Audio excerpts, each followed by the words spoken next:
Hi, welcome to the 29th Floor. I'm Noah Robichon. Today we're talking about Serial, the hit podcast. I'm here today talking about it with Chuck Salter, a senior editor, who actually has a little bit of a disclaimer I have to put in there, which is that his wife worked for This American Life for 10 years, but I promise we're not going to give you any spoilers for the end of the show if you haven't heard the last show or you're not caught up yet. I keep thinking about what other creative people can actually learn from the success of Serial, and to me it comes down to a few elements. There's like tapping the power of narrative.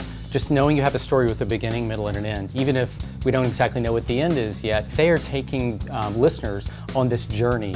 Also, I think you have a narrator in Sarah Koenig, the host of the show. She's a compelling figure in that she's sharing what she learns along the way, and she's also sharing what she doesn't know.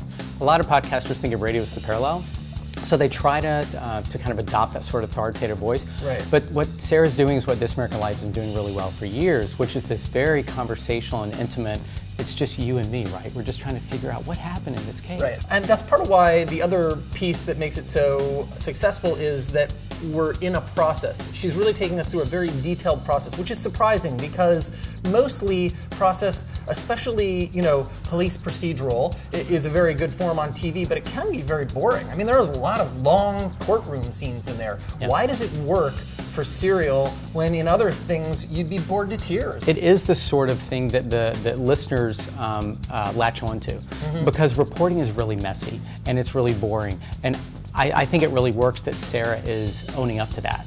And so in a way you feel like you're kind of along with like Sherlock Holmes, who's basically saying, oh, this part's really boring, I can't believe I have to go with all these records, but well, there might be something there. I think that one of the reasons it's gotten so much media attention is that reporters are sort of in love with the possibility that people might actually appreciate what they do in a different way. Hey, if Serial serves as a public service announcement for journalism, great, let's go for it. That works for me.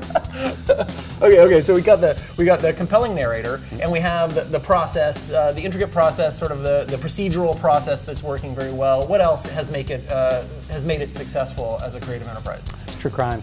It's true crime. I mean, there is that notion of it is the age-old appeal of a whodunit. People have made this comparison to Dickens, and it's worth bringing up again because Dickens was publishing his stories in this serialized way, and he had to keep readers' interest so that they would then look for the next installment.